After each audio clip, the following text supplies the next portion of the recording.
Pick up your gear and open your chests. Throw on your armor and head out on a quest. Hey, hey, it's a brand new day.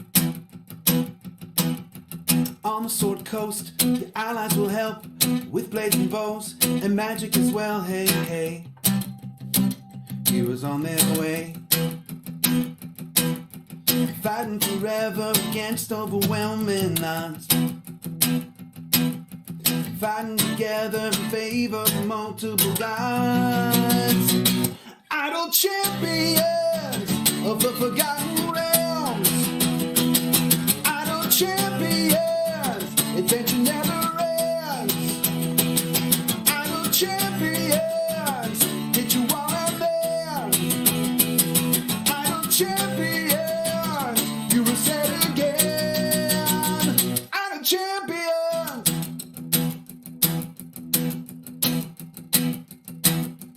From Water Deep to Icelandair, head out the shelf, all Shadowfell, hey, hey. Together we stay.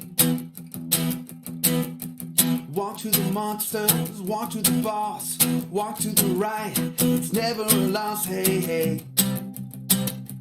Bad guys to slay. Fighting forever against overwhelming odds. Fighting together in favor of multiple gods. Idle champions of the forgotten realms. Idle champions, adventure never ends. Idle champions, get you all out there. Idle champions, you will say it again. Idle champions.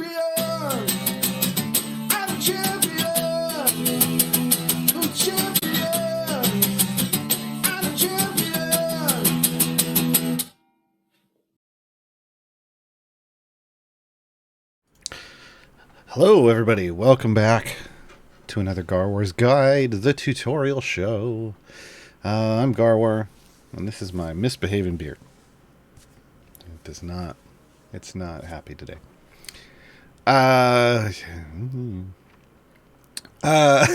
With me today is Gabe. Gabe's gonna be chatting with you folks, grabbing questions, updating the code, which everybody likes, obviously. Today's topic is going to be Acquisitions Incorporated, revisited. We have talked about Acq Inc before, but we're going to throw out a couple new members. You might be a little confused. You might be going, wait, Evelyn and Strix, that's the Waffle Crew, but if you haven't noticed in game, they are now double affiliated. They're now part of the Waffle Crew and part of Acquisitions Incorporated, thanks to their kind of long-standing appearance in Acq Inc live games. They're now part of the crew. They're now considered part of the crew. So we're going to talk about all of these champions. I would include the C team here. Love me some C team. We may include the C team. Hold on. We can just throw the C team. It will be a lightning round today, folks. Maybe. Can we get everybody? We can get everybody, right? Oh my. Oh, well, Kathris was supposed to be somewhere else, but Kathris can come hang out with us here. Look at this, folks. It's the entire crew. We'll just do them all. I mean, why not?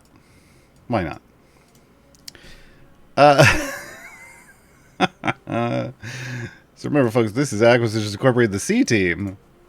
Look, you can do a full 10 champion formation now with Acq Inc crew. Wow. That's the only this is the only group in existence that can fill out an entire formation now. So we're gonna talk about. I'm gonna do this as quickly as I can because we got 10 champions to go through, and that's a lot. So the way this works, I know there's new people in chat. Welcome to the game. I see people welcoming you already in chat. So the way this works, I'm going to talk for like an hour. You're welcome to ask questions in chat. I'm not going to be reading chat. I'm going to be busy. But Gabe's going to be reading chat. Gabe's going to grab your questions and put them in a little document, a little backstage document, so it's not going to be lost. As long as you do the thing down below where it says put question : before your question. They will grab them. They will store them for me, and in the second half of the show, I will answer all the questions. Doesn't even have to be on this topic. It can be on anything, but I will hit the on-topic stuff first, and then we'll cover all the other stuff. And now my eyes are watering. Why? Why just now? The lights have been on for a while. All right. No time for questions today. No, we have time for questions today. I famously once covered 18 champions in one show. There wasn't a whole lot of time for questions in that show. So we can do 10. We can do 10. Let's start with Kathris appearing as if from a mist shroud. Kathris Drab, everybody. Male Drow Warlock. Chaotic neutral. Support. Basic attack is Dissonant Whispers. This is a magic attack, for those of you who are new. This little firebolt-like thing, magic missile-like thing. That means it's a magic attack. Kathris telepathically whispers a discordant melody that damages and slows a random enemy. So a little bit of crowd control on their attack. Slow attack speed, so it's not a big thing. Not a big thing. Straight up off the bat, Hordes person. Kathris reduces gold find just overall by 10%. And you might be going, but what? Look, Acq Inc's all about that money. They're not the only person that's going to take some money from you, but they give you something back. But they increase the damage of all champions by an amount. You collect bonus coins. We'll point these out in a moment. To summon a demon that massively buffs the damage of your lowest damage champion for 30 seconds. And it gives you a tracker to know how many coins you need. These bonus coins show up as pink coins. To me. Let's remove the familiars so that they can hang out on the screen for a little bit longer. There they are. They're maybe a pink, a lavender, whatever suits your optic nerve best. You could see them just slightly a different color from the gold dragons here. These are Waterdeep dragons. That's why the coins here look a little differently. We're in Waterdeep. Former home of the headquarters of Acquisitions Incorporated. So those are the coins that Kathris collects. That's the 10% cut he's taking. It's also the coins that summon the demon. The demon has a name. I don't know why. Put some respect on its name.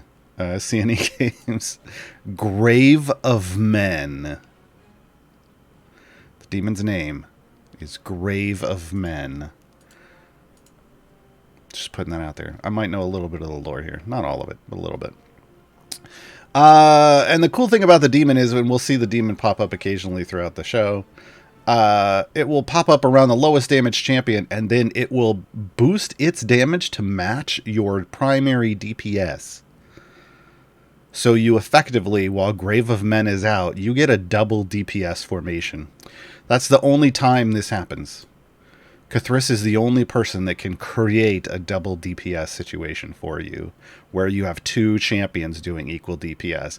Can come in clutch in some situations like, hey, I want to kill this thing with lots of hit-based health or armored health real fast. Well, you know, for a short period of time when the demon's out, Kathris is here for you.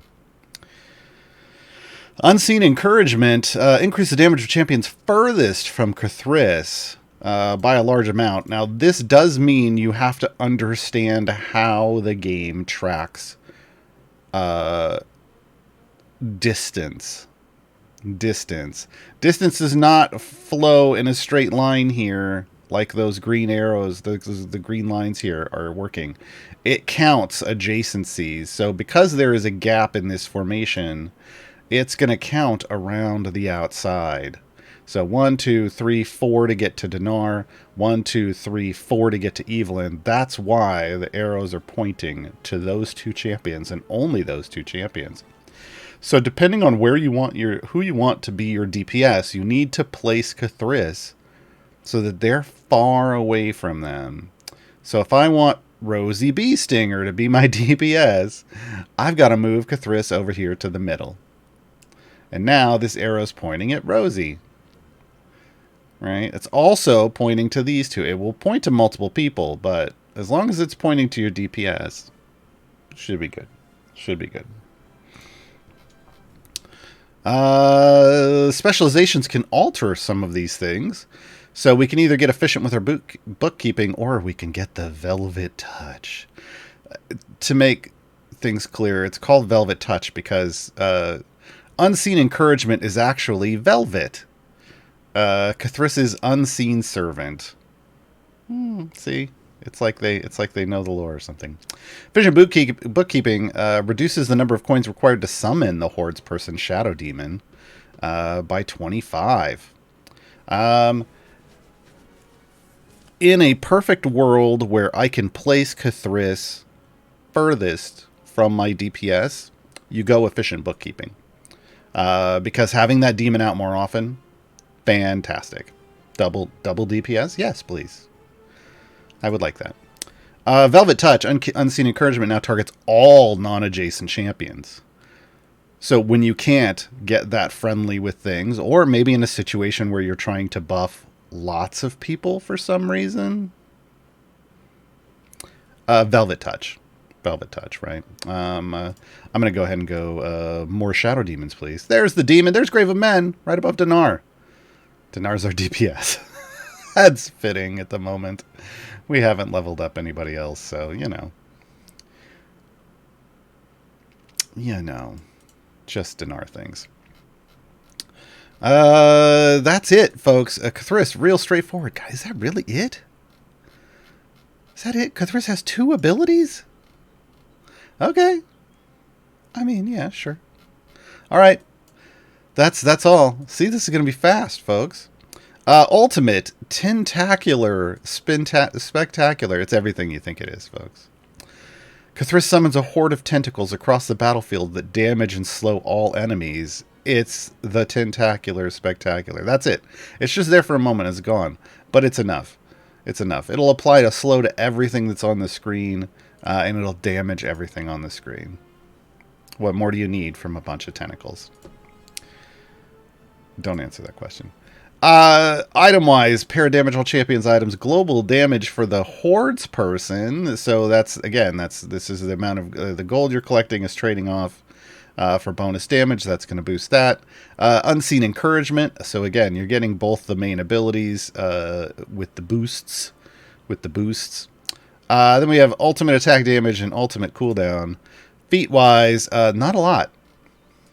We're seeing a lot more champions released nowadays with lots of feats, and when they get reworked, we're seeing lots of feats. Unfortunately, Kathris, not a lot of feats.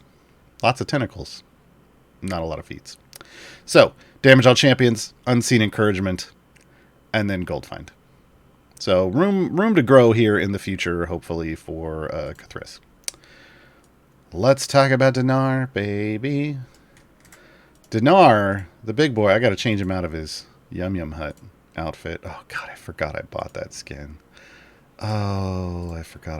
It's the gelatinous cube skin, folks. God, I forgot. Okay. All right. Back to Dinar. Dinar has a enormous sword called Toothbrush. He also carries around a toothbrush called Percival. Dinar Blitzen, everybody. So Dinar, despite being a Dragonborn Paladin, male Dragonborn Paladin, count it good, healing support, Dinar, despite having this enormous sword, has a magic base attack. Because of course he does. Because he's a lazy boy. Command. Dinar's a royalty, so he just commands people to do what he wants. So he targets a random enemy, casts a random command on them, and it does a small amount of psychic damage. Oh no, I forgot. See here, I forgot to do something. Hold on one, folks. Here's the thing about command. The game doesn't tell you any of the commands. But I tell you in my guide to Dinar on the subreddit. So you get 4 commands. It rotates between them. You get hold, you get flee, you get fear, and you get drop your stuff. But drop your stuff.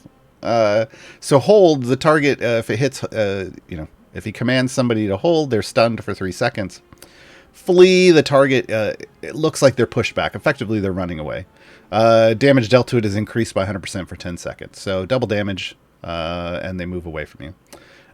Fear, the target now has a 50% chance to miss on any attack for the next 5 seconds. Super nice. Keep in mind, all of these are single target commands. So, great for, all these things are great for bosses. And drop your stuff, the target drops 50% more gold when it dies. A note about drop your stuff. If you put Dinar in, and he commands someone to drop their stuff, there's an icon of a little coin, and then 3 lines coming down, so it looks like the coin's dropping. You can then pull Dinar out of the formation, and that specific debuff sticks around until you kill the enemy. Great for Azaka farming. Nice little bonus. So those are the commands. Acid Vomit is the ultimate. We'll just get this out of the way. Donaar attacks the nearest enemy with his comically oversized sword, then vomits acid in a puddle, which deals damage to enemies who walk through it. I won't do the sound effects, even though I know pretty well. There it is. There's the puddle. Now here's the thing. He attacked the blockade and then dropped the puddle back here. It is a little weird and random where the puddle goes. It's usually a little behind or in front of whatever hits because they want you to walk through it. This can be a problem with stationary bosses. No, I don't mean bosses made out of paper. I mean bosses that stand still. Because they then don't walk through the puddle. It's a little of a hit or miss. It's a little hit or miss on the targeting. Just keep that in mind. Aura of Vitality. First up ability. Every second. So every single second. Dinar targets the champion that has lost the most health, giving them a healing buff that lasts for 10 seconds and heals for an amount every second. So they're great. They don't care where in the party the person is for healing. They can heal anywhere. They will heal everyone. They will check every second and give a hot health over time. 10 seconds. They're just going to get heals for 10 seconds. Great way to heal everybody and to keep everybody getting a little bit of heals constantly instead of just focusing heals. This is Donar's in slot 2, so swaps with Celeste. Celeste only heals in front of her. Can't see, out of sight, out of mind as far as Celeste is concerned. So the hot from Dinar is a nice pickup. Lead by example. This increases damage of all champions in the same column as Dinar, as well as all champions behind Dinar. So if you're at least up where Dinar is, or behind Dinar, you're gonna get this buff. So pretty forgiving buff, pretty forgiving placement there. Upgrade paths. These are gonna affect Dinar's commands. These are going to affect Dinar's commands. You can either go, oh yeah, or everyone cool out. Oh yeah, basically buffs the command effects. So increases the duration of the hold command. That's the stun by 2 seconds, so it takes it up to 5. And the effects of flee by 100%, of fear by 50%, and of drop by 100%. So that takes the gold drop from 50% to 100%, so double gold, right? So this is great if you're trying to just get the maximum effect out onto, say, a boss or in an Azaka farming situation. Everyone cool out makes command an AoE.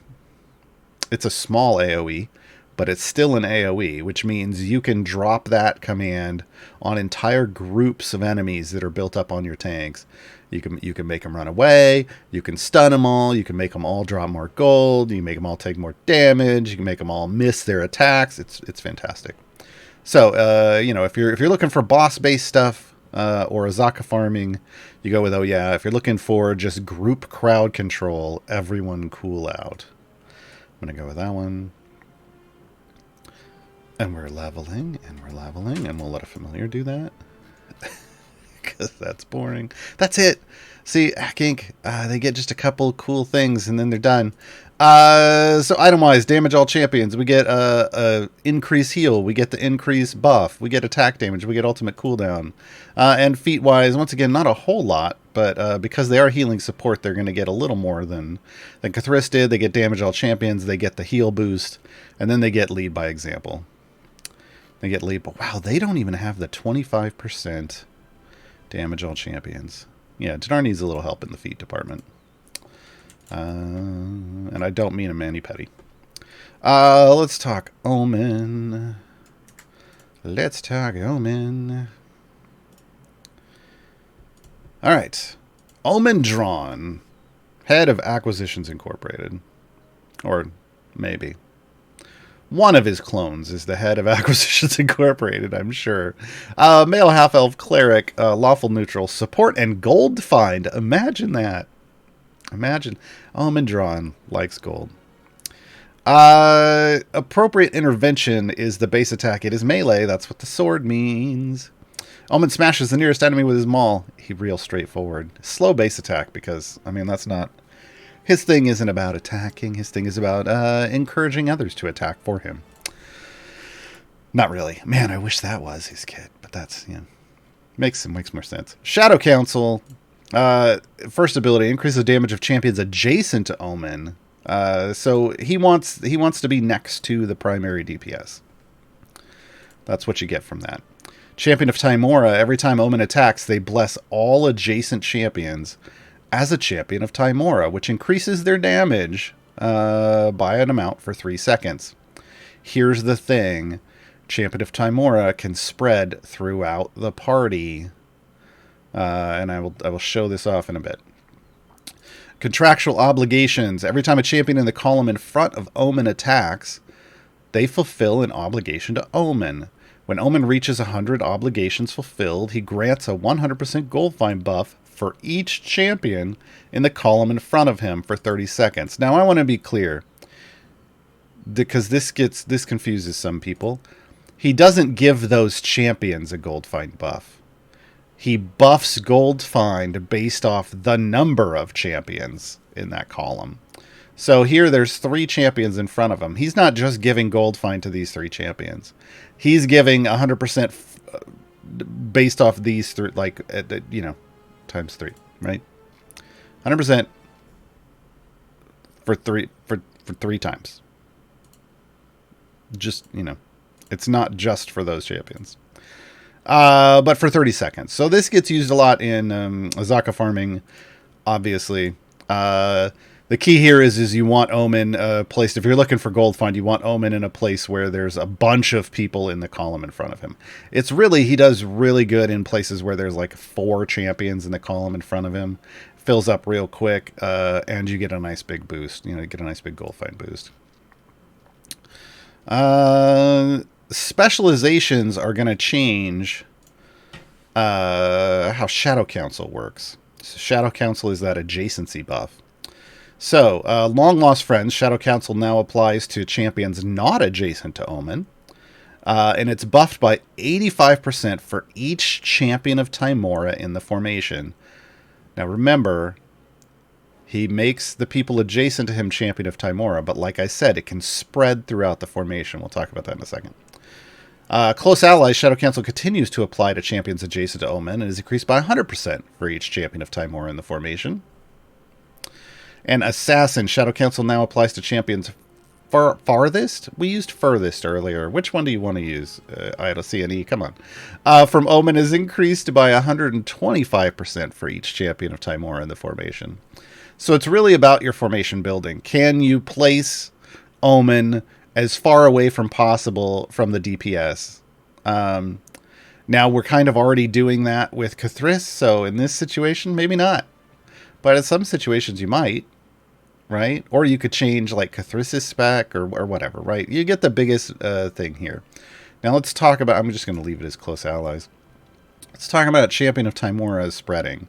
Champion of Tymora is indicated by this cool little icon that you can see of Tymora with these little ticks around it that Omen has. Now, when Omen attacks there, he turned the adjacent people into champions of Tymora. You can see it ticks down like a clock until it goes away.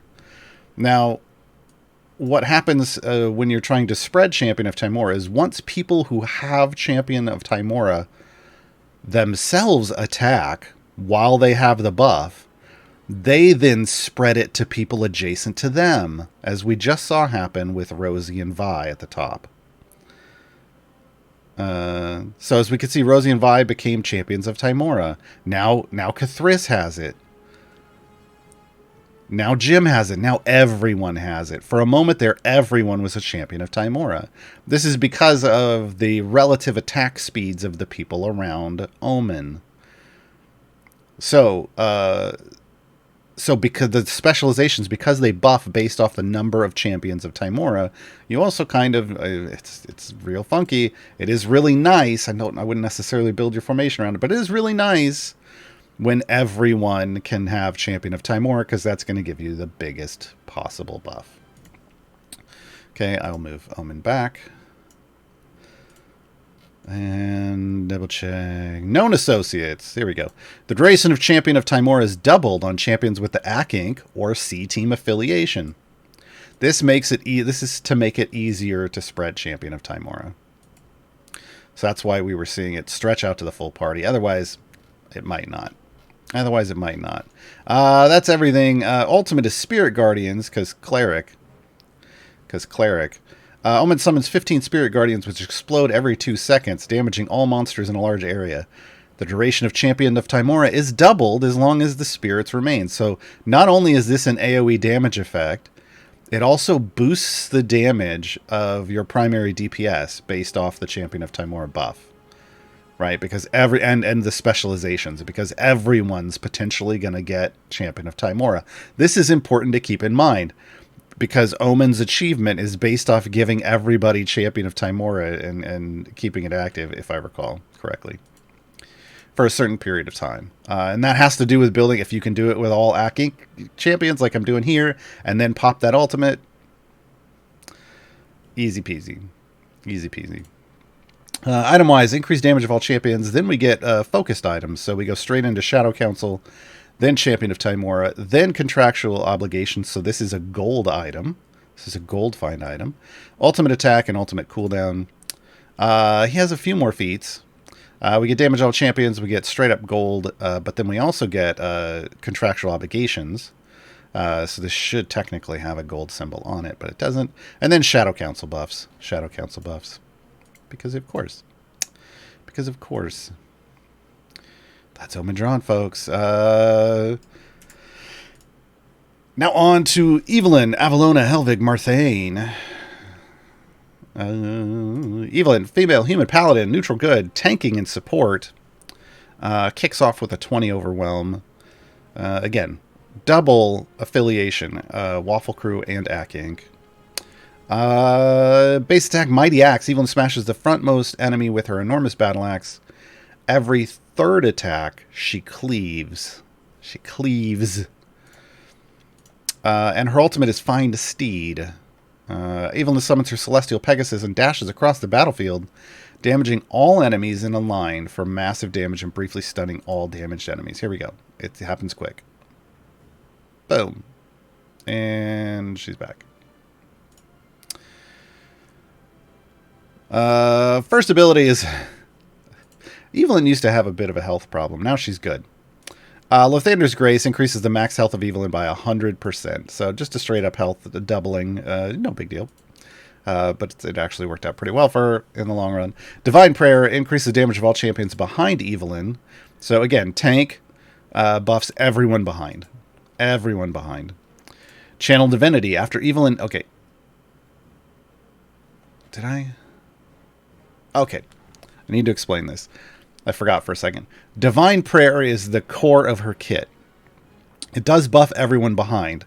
Divine Prayer has a visualization component. That's this sun and the rays off the sun above Evelyn. Because what happens is every other ability after this feeds into Divine Prayer. And you know whether you're getting the bonus or not by whether or not the rays of the sun are white or gold. White means you have unlocked the ability. Gold means the buff is active. So ideally, you want 5 rays of sunshine, and you want them all to be golden. That's full buff. Okay? All right. And my computer's having a problem. All right, there we go. Oh, I know why. I've got another program up in the background that's slowing things down. One moment. Okay, there we go.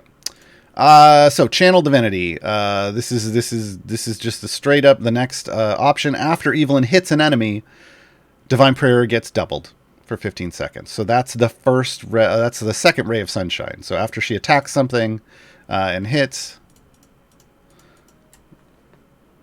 we'll let her get her hit on.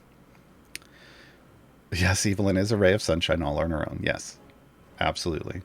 That's the first. So that's gonna be the first one. It's not showing up the way I thought it did. We'll get back to it. Steadfast Might increases the effect of Divine Prayer by 100% for each enemy attacking Evelyn and/or each enemy in rage stack. So this only happens if they're getting to your party. Conduit of the Light. After an ally effectively heals Evelyn, Divine Prayer is buffed by 100% for 15 seconds. So you need a healer in the party, and they need to be tossing a heal to Evelyn. So this is only going to kick in our current situation once Evelyn takes damage, because Dinar's not going to heal her until then. And then specializations, fighting style protection, aka Mom Arm, or compelled duel. So after an ally of Evelyn is attacked by an enemy, Divine Prayer is buffed by 300% for 15 seconds. The buff is the same either side. This is fantastic in multi-tank front lines. Or, notice it doesn't say anyone in the tank line or her column. Anyone in the party. If you're dealing with enemies who do AoE damage or attack randomly throughout the party, this works as well. It doesn't have a range. It's just an ally, so anyone in the party. So keep in mind, that's the Mom Arm spec. Compelled duel. After Evelyn attacks an enemy that has recently attacked them, Divine Prayer is buffed by the 300% for 15 seconds. This is more either the single target or like single tank frontline, or even a double tank frontline works, because you're at least going to get you're going to be taking attack damage half the time, generally speaking. So those are the situations you're looking for here. We're going to go Mom Arm just because she's overprotective. Just because she's overprotective.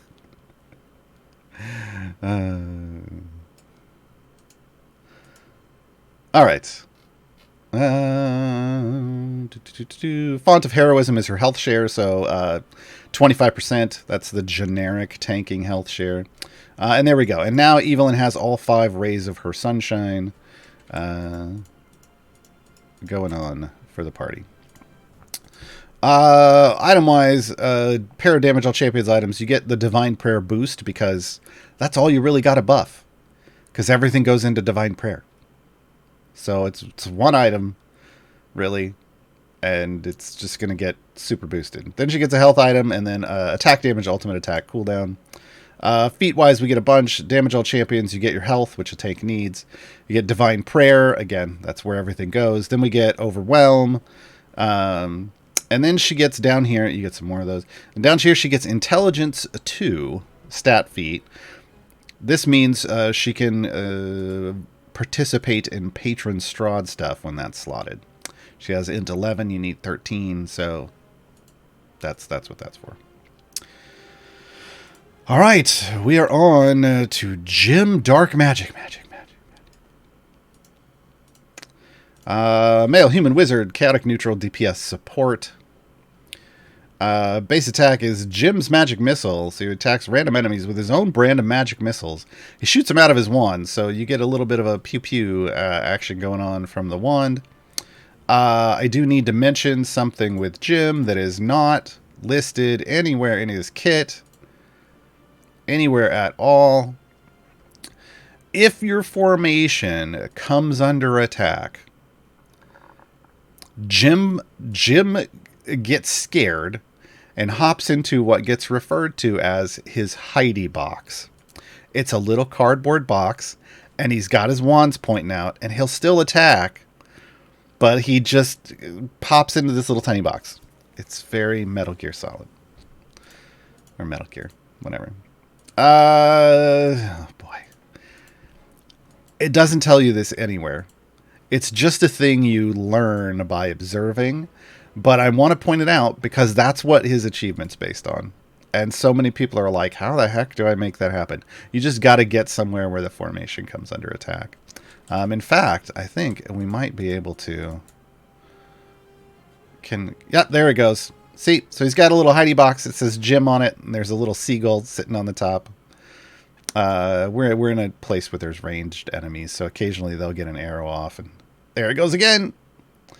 That's the hidey box, folks. That's the hidey box. So just use Jim if you need to get that achievement. Use Jim, push to your wall, or create a situation where enemies are attacking, because you took everybody out or something, and he'll go in his hidey box.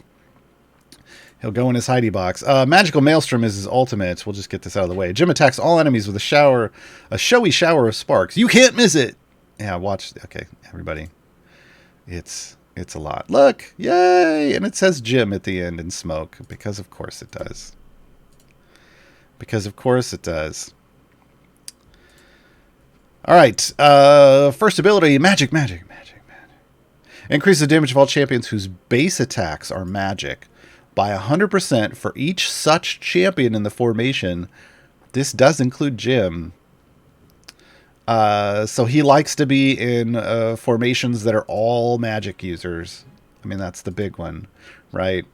It's not necessary, but he likes it. He likes it. Wand of Wonder. So here's where the shenaniganry ensues.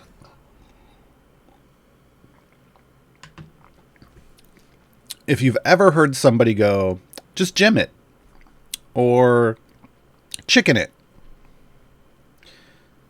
a Wand of Wonder. Every 5 attacks, Jim uses their Wand of Wonder. It provides one of 4 random effects. The wand can slow its target for 15 seconds, stun its target for 5 seconds, or transmogrify its target into an abyssal chicken with very little health, or an armored mimic that drops more gold. Transmogrification cannot affect boss or special creatures, so this is just the trash mobs. So when a lot of times people, they'll be like, well, I ended up on a boss level and there's one enemy left. What do I do? And they're like, just use Jim. This is what they mean. Because when it turns the enemy into the abyssal chicken with very little health, the chicken just dies instantly, and then you can move forward. It's used for that's used for some other types of deep pushing shenaniganry as well in the past. Now not so much. It used to be, if you watch some of my older Azaka farming guides, I'll talk about how you want to farm a mimic. Not anymore. They kind of changed that. It's not worth it. So yeah, usually nowadays the big thing is you chicken it with Jim. You Jim it. And you move on. Fan Club increases the damage of Jim by 200% for each champion in the column in front of and behind them. It's almost like I placed Jim where he is on purpose, because this puts 3 in the column in front and 3 in the column behind. That's his biggest buff in this formation layout. That's key for Jim. Placement is important. If you can't put him somewhere with lots of people in front or behind, he's not going to perform as well because he doesn't have enough fans. Specializations, Dark Magic Cheer Squad, or is there an echo in here? So you can either increase the effect of Fan Club. So if you have a lot of champions in front and behind, you want to go Cheer Squad. This is also specifically, that just buffs him. So that's also his DPS spec. Okay. But if you can't put a lot of people in front of or behind, or its support, like if there's, if you get a really screwed up placement, maybe it's not. I mean, it'd probably still be better to go here because of the 200%. But doubling the effect of magic. Potentially, there's times where that might be better. math. But this is support, generally speaking, support DPS. Support DPS. We have a lot of people. We're going to go ahead and go here. We're going to go here.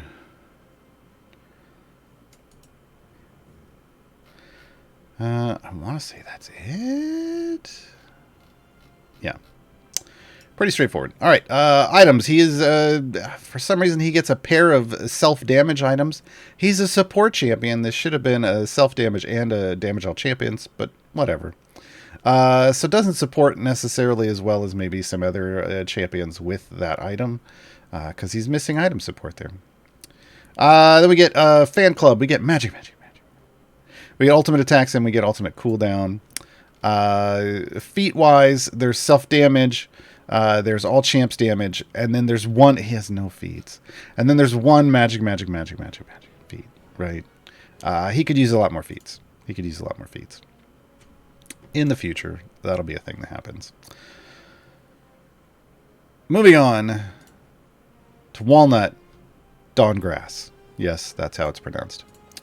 Walnut, female wood elf. Hold on, I forgot to level her up a little bit. Female wood elf, druid. Lawful neutral tanking support. Base attack is wicked scimitar. Walnut savagely attacks the nearest enemy with her scimitar. Real straightforward. Everything about Walnut's kit feeds into her first ability, Documancer. So this increases the damage of adjacent champions by 10% for each champion killed in this area. Resets when changing areas. It's a weird. This is one of the reasons why Walnut doesn't get used a whole lot. Is this is kind of a weird feel. It has a weird feel. Like you only get the buff if you're killing people, but then you lose it when you move areas. So at some point, Walnut's going to need to see to arrive in a season, and maybe get this changed to be a little bit more modern. Job's done. Now this does mean, let me say real quick though, this does mean you can go back to an enemy where you're killing a level where you're killing lots of things, ramp your bud up, move forward, kill with bud based effects like ultimates or bud based hits or fire breath. It will then queue up the damage again, right? You can move forward like that. It's just, it feels weird to some people. Job's done. This adds a huge bonus to Documancer for 30 seconds when completing a quest. That's these things up at the top right. Or entering a completed area. So again, spiking your bud. Killing enemies. This is supposed to help you transition into the next area with bud-based effects. Killing enemies in completed areas resets the duration to 30 seconds. Now, we should note she is a tank, but she's just kind of standing there and not a lot of, armor. And that's what Wolfnut is for. So Walnut uses Wild Shape to turn into a wolf whenever they come under attack. They gain temporary hit points for each enemy on screen at the time of the transformation. We will see this effect later, but she does basically Wild Shape into a wolf, and that triggers some things like her health share under contractual obligations. So right now, she's only increasing the health of other champions by 12.5%. But when she's in her wolf form, she doubles that to the 25. Pin pause. This increases the effect of Documancer by 200% for every 2 seconds that Walnut is in wolf form. The buff decreases every 4 seconds while she's not. So pin pause builds up while she's tanking. Again, I believe her achievement is based off that. So you basically just want to sit on a level and tank a lot, and she'll build up pin pause, and you can get it to max and enjoy, right? That could be doing a deep push, or it could be removing your DPS. Whatever you got to do to get her under attack and keep her that way for a while. That's how pin pause works. Now, Walnut has 2 sets of specializations. Again, they're all affecting how Documancer works. So extended warranty also applies Documancer to all champions within 2 slots of Walnut with 100% buff. So this extends the range of Documancer because as we remember, Documancer starts off with just adjacent champions, meaning you have to have Walnut next to your DPS. but that's not always ideal, so this can extend the range. Sign and date, it changes it so Documentor now applies to all champions in the top, well, also applies, so adjacent and all champions in the top or bottom slots of each column. And it's buffed by 200%. So this would be great if this was a Jim DPS formation, because he's in the bottom of the column, or if Jim was at the top of the column. So Sign and Date would actually buff everybody except Rosie and Kathris in this situation. Actually, just Kathris. Rosie's adjacent to Walnut. So, this would be the biggest buff. If you can build your formation this way, this is fantastic. Sign and Date. Screw it. Just means it applies to all champions. So everyone in the formation can get it, but with no buff. We're going to go Sign and Date. All right, and now the second set, Co-Signers or Temporary Alliance. So for Co-Signers, each target of Documancer is buffed 500% for each use of these buffs also affecting the target. Kathris' Unseen Encouragement, Dinar's Lead by Example, and Rosie's Deflect Missiles. So this is the C team kind of affiliation boost. If you're using the C team in your formation, Co-Signers can get you a big boost potentially, because it's 500% for each of those targets. Now, Temporary Alliance, this increases Documancer 100% for each champion in the formation with an affiliation other than the C team.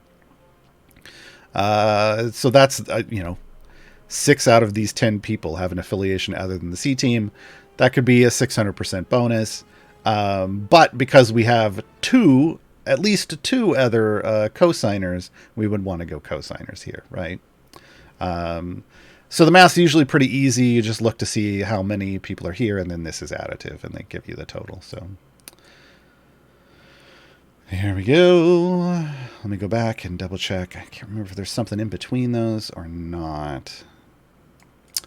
Currently, Walnut in the meta, Walnut doesn't get a whole lot of use because of that weird feel about buffing and the way it falls off. Walnut gets her ultimate. Okay, so let's talk about her ultimate. Walnut's ultimate is Forest Friends, and it's fantastic. When it first came out, it was super broken. It was super broken on damage, and they had to reduce it because she just wrecked everything. Forest Friends. Walnut summons a swarm of lovable forest friends to attack all enemies. So this is a screen-wide effect. Each enemy killed heals the party by 10% of their max health. Math tells me if you kill 10 things, that's 100. That's a full heal for everybody, right? If no enemies are killed, the formation gets a temp HP shield equal to 100% of their max health. So Walnut can either heal or shield the entire party, depending on the situation, while doing damage to everything on the screen. This is a big ability. A lot of times people will just try to pop an ability off right when they load into like a boss effect, like the boss comes out. Because Walnut, it is a damage effect, sure, but because Walnut also does a heal and or shield, you want to kind of keep this. It is very much a survivability ultimate, as well as a finish them ultimate. Here's what it looks like. It's fantastic. Now remember, it's not just doing one damage burst. It's doing lots of damage hits because all of the little things are hitting things and doing damage.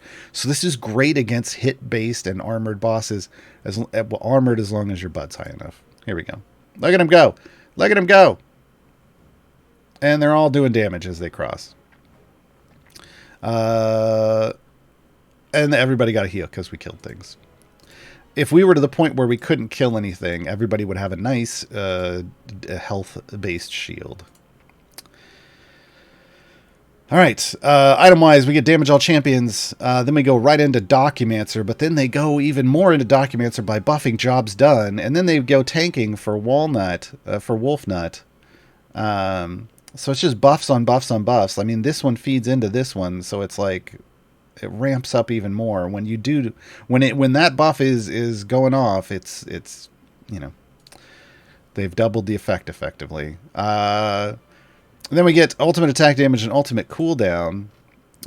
Feats, damage all champions, health, obviously. But then, obviously, Documancer and Overwhelm, right? And that's it. Oh, and there's one wolf. Oh, they added a new... That's right. They added the new Dire Wolf Nut. So you do get a Wolf Nut feat. Remember, Wolf Nut is the tanking effect. So it's going to boost the temp HP that they get, but... I don't know. It works. It's tough, because usually you're hit when there's just a couple things on the screen. It would be nicer if it went off later. It's weird. Yeah, Walnut needs a good rework. Just a little bit of help. A little bit of help. All right. Next up, Moregain. Moregain is, I'm just straight off, one of the most flexible champions in terms of placement in the formation. They have two sets of specializations that we'll get to in a bit, but they're all based around buffing based on their placement in the formation. So you can really fit Moregain into any kind of formation layout and just adjust her specializations to make sure she's maximizing her buffage. Moregain, female, high elf, ranger, chaotic neutral, support, and gold find, but not really. So here's the thing. Moregain doesn't find gold for you. She takes gold from you. And she buffs based off people who have a gold find tag. So the only reason that they gave her the gold find tag is so that even if she's the only person in the party with the gold find tag, you still get a little bit of a buff. But it's misleading. She takes your money, and she doesn't run. She kills things, but she takes your money. Basic attack, rapid shot. Moregain shoots an arrow at a random target, then quickly follows up with a second arrow. Remember, she's a support, so but it's a nice double hit. This is the ranged. The arrow is the ranged icon, so you know what's going on there. Double tap is the first upgrade. If Moregain's first arrow kills her target, the second arrow causes the enemy to drop a second set of gold. This would be cooler if she was a DPS. It really would. But yeah, so the thing is she's not supposed to be killing anything except early on, and early on, who cares? It's not a big deal. Yeah, so this would make more sense if she was a DPS. Paid up front. Moregain likes to be paid up front. Moregain collects 25% of all gold dropped by enemies. She's taking her tithe. But in turn, increases the damage of adjacent champions by an amount. Kind of like Kathris, right? She takes gold, and then she gives you a bonus. But you have to understand, you are gonna be earning a slightly less gold, but you're trading that gold for power, which lets you push further. Potentially could get you more gold. It just depends. So buffs adjacent champions, and this is increased by 5% for each order of magnitude of gold that Moregain has collected. The collected gold count persists through resets. So this is a permanently stacking ability, but because it's based off the gold you earn, you don't build this by just grinding short runs with Moregain. You build this order of magnitude by going as far as possible, as ideally Azaka farming, and putting Moregain in during that Azaka farm to soak up whatever that huge burst of gold is.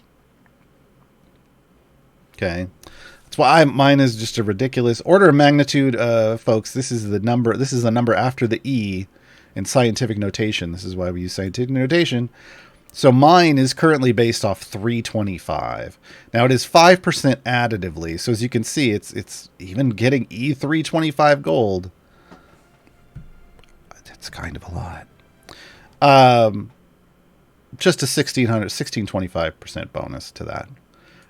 So this isn't something that you're like, oh my God, I've got to just get her so much gold. Like, you get her gold, you get her a bunch of gold at the end of one run, and then you're probably good until you can push super further, and then you're going to get her a little more gold. And yeah, You just level her up when she can, but it's not something where you're grinding out gold for Moregain. Friends in Wealth. This increases damage of all champions by 100% for each gold find champion in the formation. Again, this is why they gave her a gold find tag, so you're at least going to get that buff for her. Obviously, it's better if more people have it. As you can see, about a 6,000% damage bonus. Not huge, but we don't have a lot of gold find people in the party.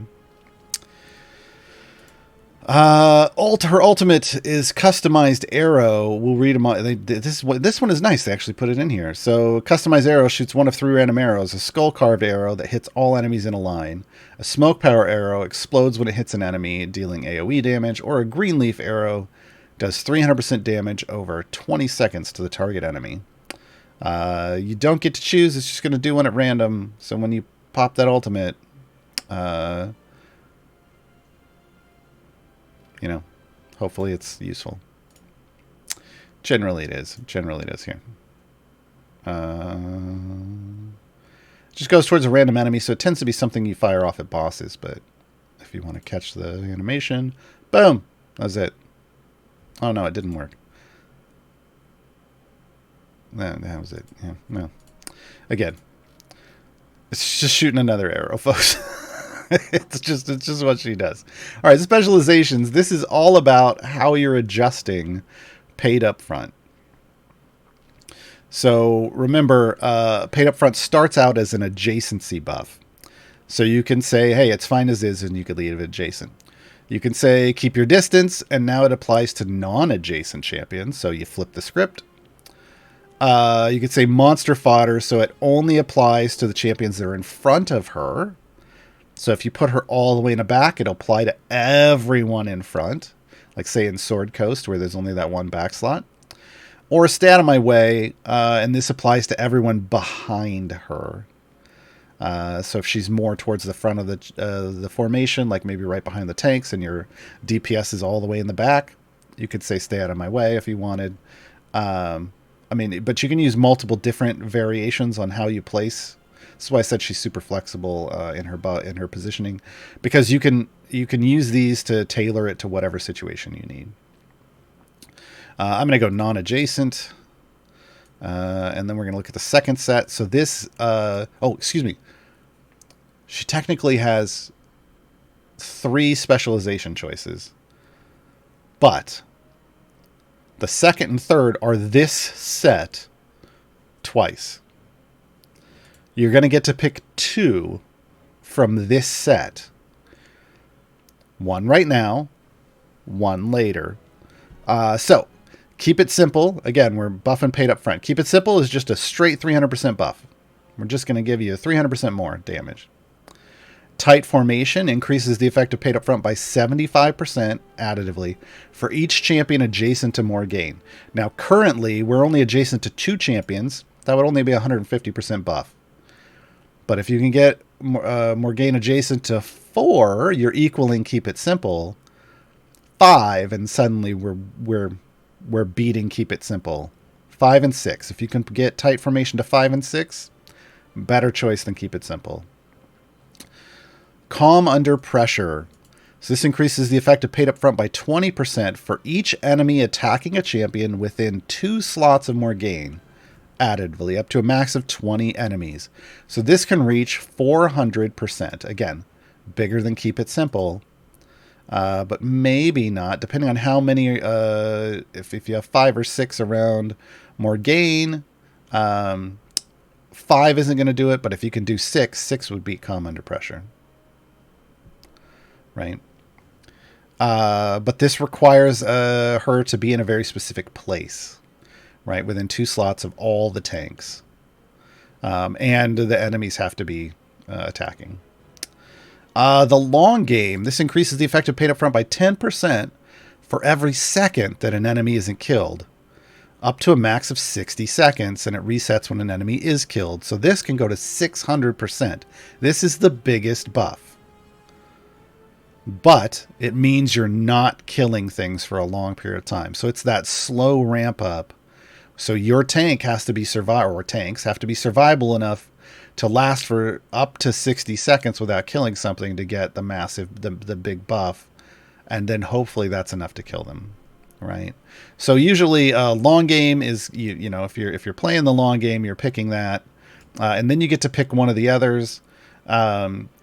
In this situation, the biggest buff would come from Calm Under Pressure, but I'd have to move Moregain, which is fine. That's just what I would do. If I were keeping her in the back, I'd go keep it simple, and we'll keep it simple. Right. But ideally, she would be somewhere where she is able to get the biggest buffs. But you can get pretty close. But it also depends. Like, are you looking for straight up damage just to kill things without ramping up and waiting? And maybe you want this, maybe you want like as is and tight formation, right? Yeah, and those are specializations. So everything else just comes off the specializations. Item-wise, pair damage all champions items. You get paid up front. You get friends and wealth. We get ultimate attack and ultimate cooldown. Feats, not a lot. Increase damage of all champions. You get paid up front. And friends and wealth. Just one for friends and wealth. You know, she's pretty straightforward. She knows what she wants, and she wants to be paid up front. Rosie Bee Stinger, folks, a.k.a. Grandmother Knight. Rosie Bee Stinger, female halfling monk. Chaotic good. The DPS for the Acq Inc, the C team. Better than people tell you, folks. She's come a long way. I don't care what people say. Basic attack, Shadow Step. Rosie appears behind a random enemy and strikes them with her fist. Sneaky grandma. Oh, she's in her bee skin. Let me put her in a regular one. There we go. Base ability, Sassy. This increases the base damage of Rosie by 400% for each champion younger than her in the formation. So she, you know, I mean, she's 110. That's probably average. That's a good, a little hot, maybe on the high average for this game for champions, because we got some old folks in this game.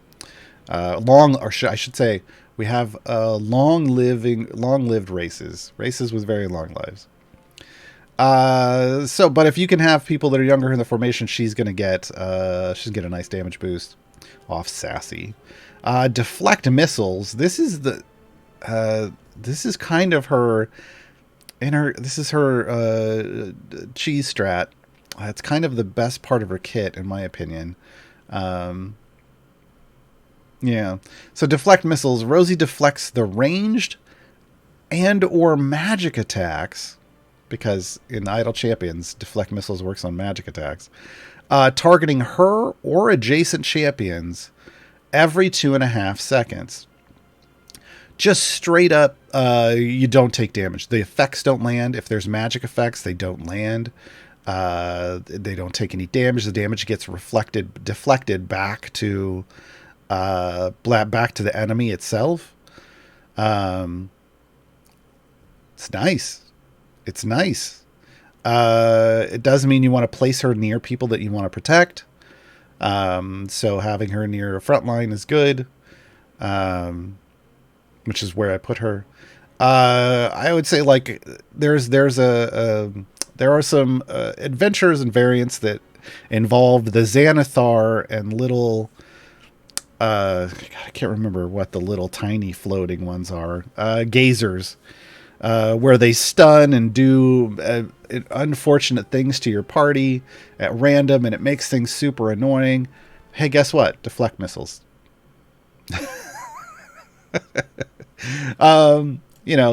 It works. It just does. Busy Bee Stingers. This reduces the time between Rosie's attacks by 0.5 second and increases her damage by 400% for each C team champion in the formation. This is why she has a very quick 2.5 second attack speed, despite being 110 years old. And Shadow Arts, every 5th attack, Rosie does a whirlwind, hitting all nearby enemies for 100% of her base damage. So this is basically, since she is a single target attacker, this gives her wave clear. Specializations, we can either be a matriarch or we can come from the shadows. So matriarch increases the effect of Sassy by 100% for every female champion in the formation younger than Rosie. So we have 3 of those right now. Or from the shadows, just straight up increases shadow arts by 300%. So in this situation, it's an either or. It's kind of an either or. You're going to get a 300% either way. So we'll just go matriarch.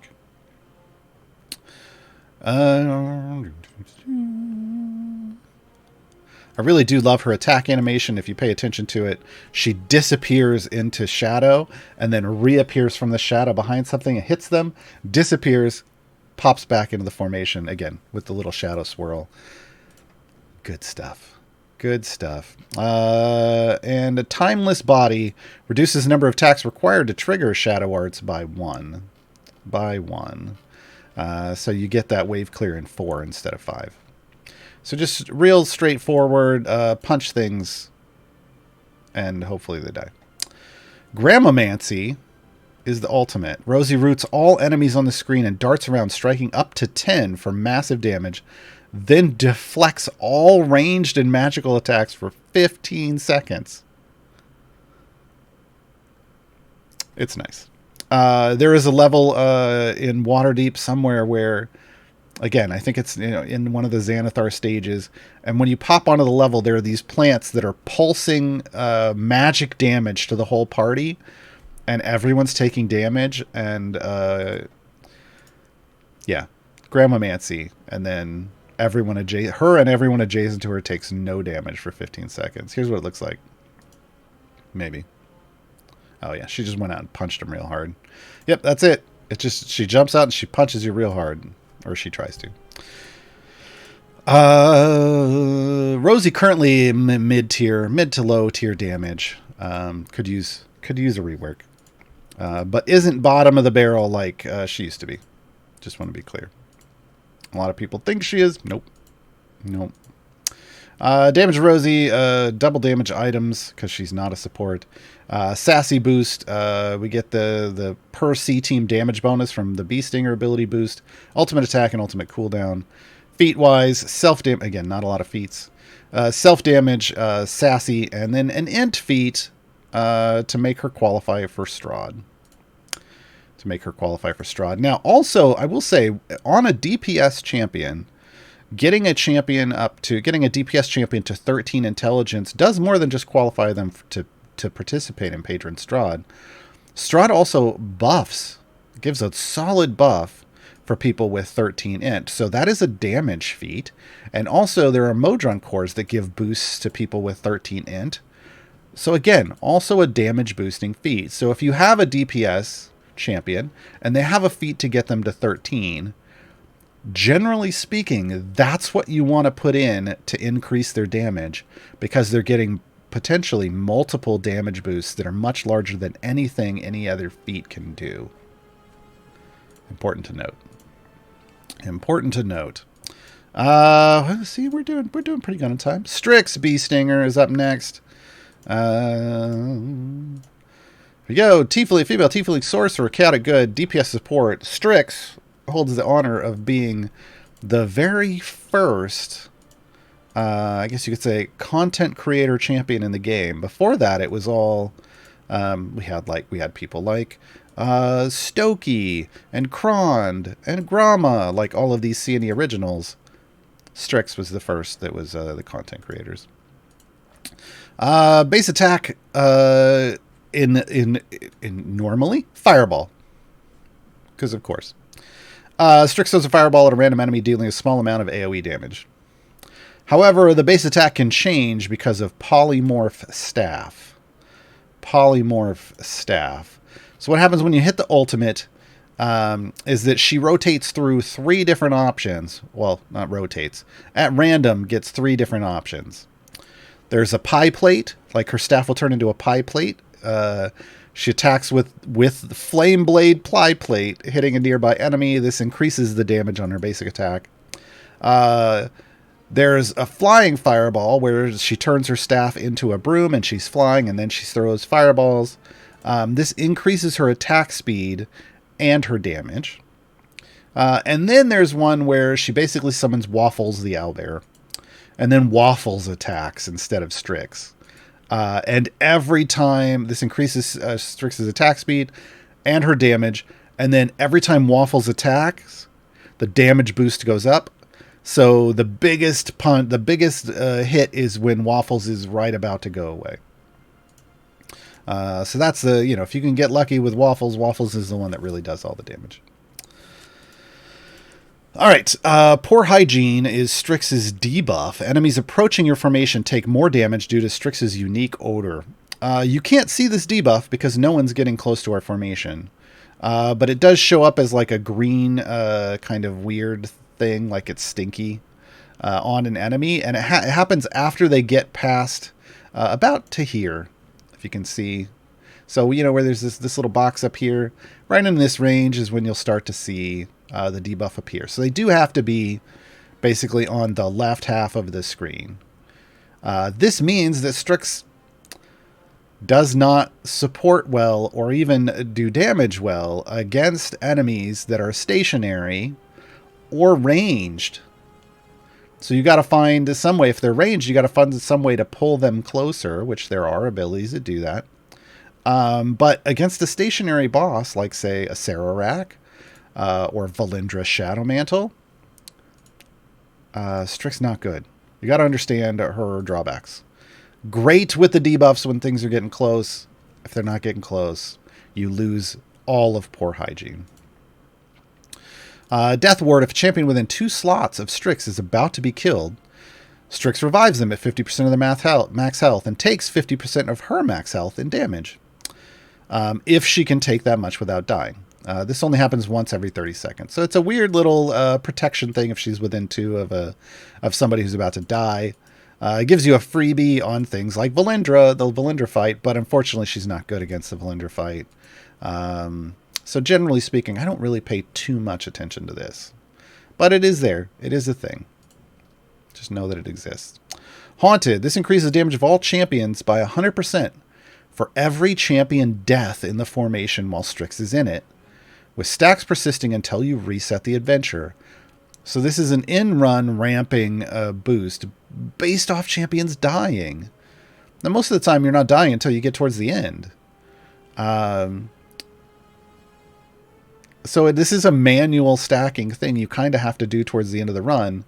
It does stack infinitely, but there obviously will be diminishing returns because it's only 100% additively, is my recollection, for every champion death in the formation.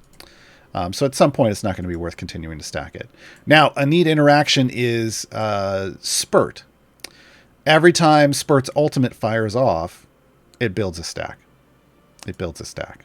But again, they have to actively die. So it's only when Spurt's ultimate goes off. It's not counting people who are dead. It's counting every time something dies. So Spurt does work for this. But other people like Voronika, no, because she's just dead all the time. She's dead all the time. Specializations. Anxious Fireballs makes her attack slower, but increases the damage. A weird interaction here. It's attacks cooldown by 2 seconds, then increases her damage by 300%. Unless you get into some attack speed shenaniganry, this actually lowers your Bud. Because Bud is your damage divided by your attack speed. But it does just straight up make her punch harder. Echoes of the Past, this increases Strix's Haunted by 200%. So if you're going to do the death stacking thing, here you go. And Smelly Lunch, this just doubles the effect of Poor Hygiene. So most of the time, I'm using her because I want that close-up debuff, and I tend to go for the debuff. And honestly, I don't know that I've ever haunted stacked Strix. It just feels like a lot of work. That's it. We'll hit the ultimate so you can see. What do we get? What do we get, Strix? Hey, we get the broom, and then that's going to be faster fireballs as long as the broom's out.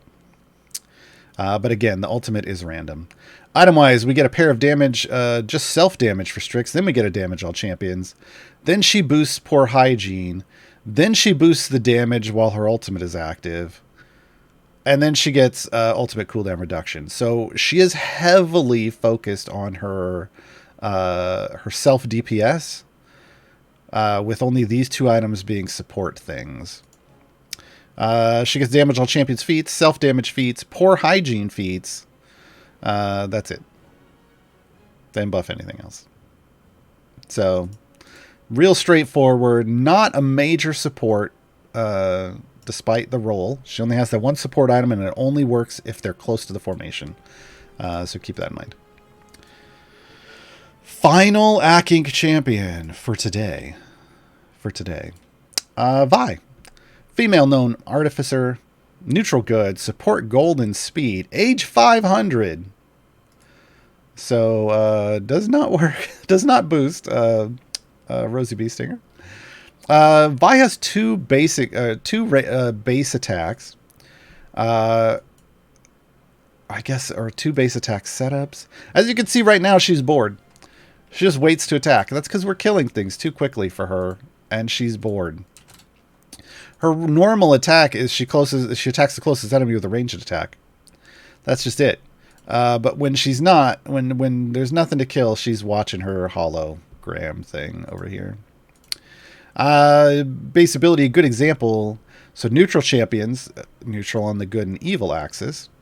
Oh my god, this is a horrible interaction. The demon went to the lowest damage champion, but she's not attacking, so it's not doing anything. Womp womp. As we get closer to the wall, she will start attacking. But this is a trigger for her speed ability that we'll talk about.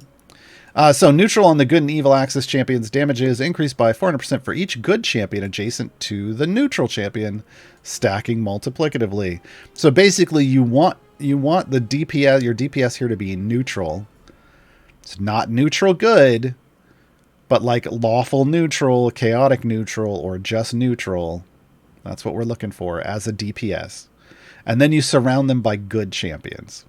So finicky. She's finicky.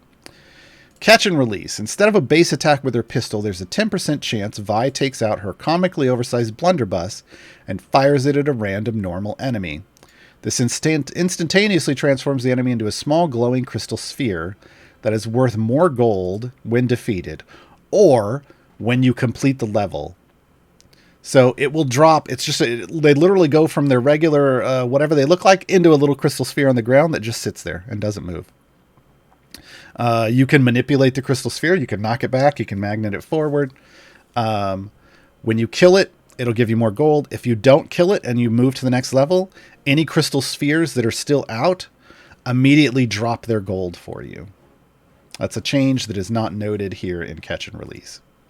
Obviously, Catch and Release doesn't work if she's bored, because she's not attacking. I'm too old for this. Vi gains a bunch of sass. We don't really know what the numbers do. If there are only 5 or fewer enemies on the screen, Vi waits impatiently instead of her base attack. That's what's going on here. And the delay between monsters spawning in a wave is reduced depending on her sass amount for the duration of her base attack cooldown. Her base attack cooldown is normally 7 seconds. It doesn't show up when she's not attacking. Here's the problem. We have no idea what this really does or how much of a speed bonus it gives. And the devs haven't been able to really explain it in a great way. Here's their explanation, roughly, as I can recall. So when a wave spawns, as we see, there was a wave, there were a couple enemies spawning, there's a delay before the next wave spawns. It's shortening the time between those spawns by some unknown amount, because we don't really know how much, we don't know what the base time is. We don't know how sass is reducing it. Well, we have no idea. So she's kind of a weird speed champion that most people kind of go, Spec choices, Bless Their Hearts, Her Debt to Repay, A Nudge in the Right Direction. Bless Their Hearts, evil champions also benefit from a good example. So you can also run evil DPS along with neutral DPS with Vi if you choose the specialization. Her Debt to Repay, Warforged champions would also receive a good example's damage increase regardless of their alignment. And both good and Warforged champions are counted when buffing adjacent neutral. and Warforged champions. So it just widens up. If you're using Warforged in your formation, this widens up both what can buff the DPS and the fact that it will buff Warforged if you want that. Currently, I think our only Warforged DPS is Warden. Yeah. Nudge in the right direction. This increases the effect of Good Example by 100%. So if you're fine with Good Example the way it is, you go and nudge in the right direction. She does have a second set of specializations. That doesn't belong here, and for sake. So that doesn't belong here. This increases the chance of her using Catch and Release. So this is great if you're just trying to generate more gold, or for Azaka farming setups, because Vi is fantastic to isolate a single enemy. You have her in from the beginning, turn something into a crystal sphere, then pull her. Then you can let the rest of the enemies move forward, kill them, and then farm the crystal sphere. It's great for that situation. So this makes that easier to do. And then the other one just doubles your sass. This is the speed spec. Vi will get a rework because they're looking to take speed choices out of specializations in general. So at some point, Vi is going to get a rework, and maybe they'll clarify what her speed does then, but then we'll also get a different specialization. I'm just going to go ahead and choose the speed one because I don't know what it does. Why not? I know there's a car here, but I'm going to take what's behind door number 2. That's what I'm doing. That's everything. So ultimate Arcane Cannon, her ultimate is a functional thing that you can control. The first time the ultimate button, I'm going to turn it off. Progress. The first time the ultimate button is hit, a metal cockatrice appears next to Vi and starts dealing ultimate damage to the closest enemy every second for 30 seconds. So just every second there's an attack to whoever's the closest. The second time the ultimate button is hit, the cockatrice flies to the middle of a swarm of enemies and explodes, dealing 1,000% base ultimate damage to all enemies in the attack area. So let's, well, these aren't, I don't know why I took these out. These aren't doing anything. Here we go. Cockatrice next to Vi in the back. Boom. Metal cockatrice. It's got a timer. You can see it. It's ticking down. Green, the more green there is means the less time there is going on. But this lets you keep an eye on it because this is something you wanna do. You want to make sure you're getting that ultimate blast. You want to let it attack, but then you want to get the big bomb. We're just going to go ahead and call it. It's going to fly off and then come down and explode. It did it right about here, but it would have damaged. There weren't any enemies on the screen, so it just picked a random target. That's how Vi's ultimate works. Item-wise, damage all champions. We boost a Good Example. We boost Catch and Release, so this is a gold find item. We boost I'm Too Old for This, which is a speed item. Again, and then ultimate attack damage and ultimate cooldown. Feats, damage all champions. Lots of just straight up gold. Good Example, Catch and Release. That's another gold. Too Old for This. That's the speed. So she has a variety of items. It's just Vi's a little confusing because her speed effect is a little confusing. Speed effect is a little confusing. Folks, that's everyone currently associated with Acquisitions Incorporated at the present time. I do also want to mention the Acq Inc Series 2 Kickstarter is live. They are fully funded, but there are like 2 reward tiers that come with exclusive Idle Champion stuff, including like a new skin for Dinar, like a Green Flame Dinar skin. There might have been another skin. I can't recall. Pretty cool stuff. Check it out if you'd like. We're going to take a short musical break. And then I drink some water and rest my voice. I'll come back and I'll answer all the questions. Gabe's already grabbed a bunch that you've posted in chat. So if you have any other questions about Acq Inc. Or anything else about Idle Champions, feel free, gameplay-wise, feel free to toss it in the chat. The song we're listening to on the break is From the Desk of Omen Drawn, #ad. Enjoy.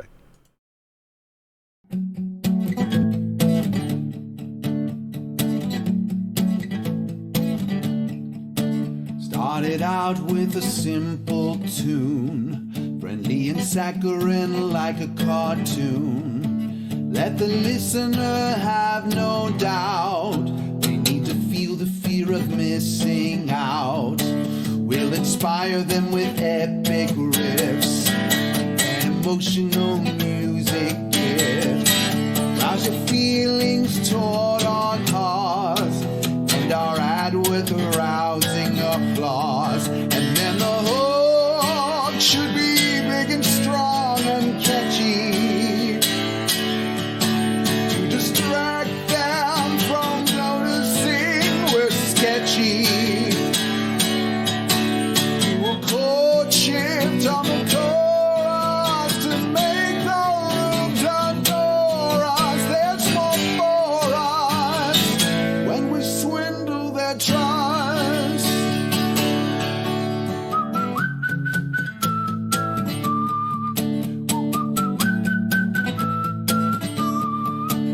On a customer recruitment run, 'cause our old clients are all out of funds. Avoid talking about any deals, we just want to give them the feels. And then the hook should be big and strong and catchy, distract them from noticing we're sketchy. Do a chord shift on the chorus to make the room adore us. There's more for us when we swindle their trust. Take it down to a minor scale, demonstrate the ways our rivals fail.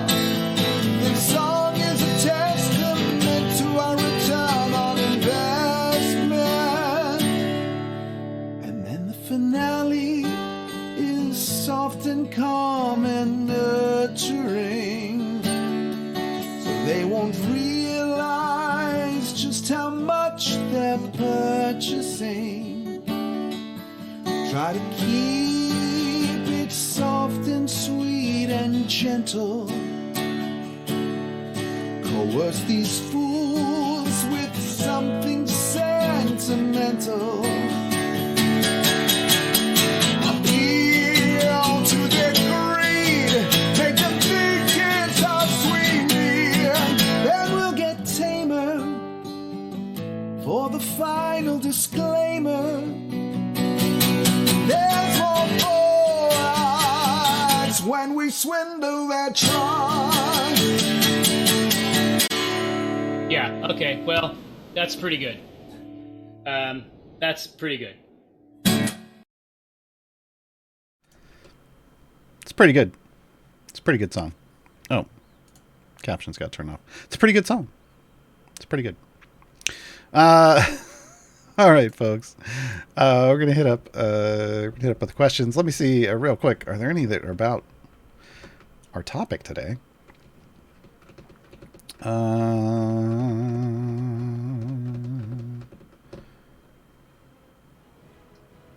Cocomatic, why does Jim sometimes replace the boss with a big Jim? Sounds like a bug to me. I would submit a ticket. Ricardoso. I feel like Ricardoso is kind of trolling me here, but I'm going to read this anyway. Given how straightforward Vi's speed mechanic works, is it worth it to spend contracts on her to boost her speed on him? I'm going to go no. Here's the thing. This is why we're very confused about Vi's speed and how beneficial it is. Because here's how, like I said, as you're watching right now, there is a wave comes out, and then another wave of enemies comes out, like a short time later. But that alone, here, I'm going to pull everybody out of the formation. Here we go. So there was one wave, and we're waiting a while. There's another wave, and we're waiting a while. There's another wave, right? Vi's supposed to shorten the time between those waves. But if you'll notice, like, if you're like me, you're like Gaarawarr, but wait, things were moving. It was loading in much faster. That wasn't necessarily Vi. The second you kill something, in this game. If you clear a wave and that wave is gone, the new wave just comes right out. Like that kind of force spawns the next wave. So generally speaking, the way you do speed effect, like you do speed runs in this game, is you're insta killing stuff a lot of times with click damage. Like here, if we do this, everything's just going to die right away, and the waves are going to spawn super fast. So there's already this built-in version of Vive's speed mechanic that just comes by killing things quickly. See, I'm just, the second the wave dies, I get a new wave out. Right? So how much does Vi change that? That's what we don't understand. It's like, well, if it's already speeding up just by killing the wave, and you can only get Vi's speed effect if you're killing things quickly, then what is Vi doing? If Vi's speed effect was always on, then Vi would be great at high levels of the game where you need lots of enemies to come out and ramp up damage and be attacking your tank to boost the damage bonuses to clear the wave. She could be an end game speed champion, but her effect triggers in the opposite way. Her speed mechanic, the Fragile says her speed mechanic is straightforward. No clue why no one gets it. She reduces the time between mobs in a wave, not between. No, that's not what the developers have stated. It's the delay between monsters spawning. A wave of monsters spawns together, and then another wave comes. This is why it's confusing. People think, oh well, but it is straight. Even the devs can't tell you clearly how it works and how it impacts your formation. Which is why they were going to write a speed blog, Justin. It's not as it is not as straightforward as people think. It is otherwise anybody. Otherwise the devs could just tell us, and they don't. Waves are groups of 3 or 6 monsters. No, they're not. No, they're not. You can have one monster spawn. That's a wave. It's one. There was one. Now there's 3. It can be 1 to 3 enemies at a time. That's a wave. The next wave is the one that comes out right after that. And again, I'm already speeding that up by killing them instantly. Look, if you disagree with me, I'm okay with that. Take that disagreement to Dev Insights on Thursdays, please. Ask for clarity, because, again, just remind them that we need a speed blog. And then we'll go with that. But yeah, it's weird. It's weird. The Lurking Rider, given that there are a number of characters associated with Acq Inc over the years, when can we expect Lavender, God of Cheese, to show up? That's not going to happen. Or at least Bobby Zimmerowski. Yes, this is a silly question, but also a request for more AI adjacent questions. Well, I mean, Bobby isn't AI adjacent. He's been in the Bobby Zimmerowski has been in the main shows, so straight up a part of Acq Inc's main team lately.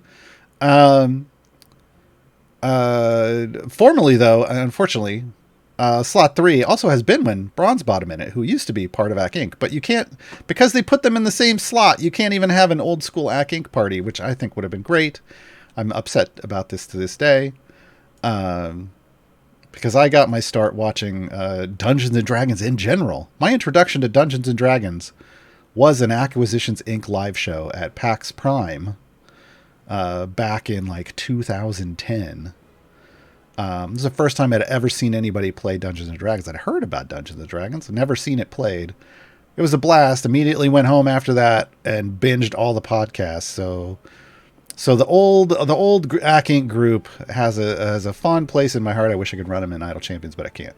So there is Binwin as is Acq Inc adjacent. Unfortunately, can't be placed with Acq Inc. Bobby, I think, would probably go in slot 4 or 5 if Bobby ever showed up. But here's the thing, man. There's a lot of legal things that would need to happen for that because there's legal things that have to happen to bring a champion into the game in the first place.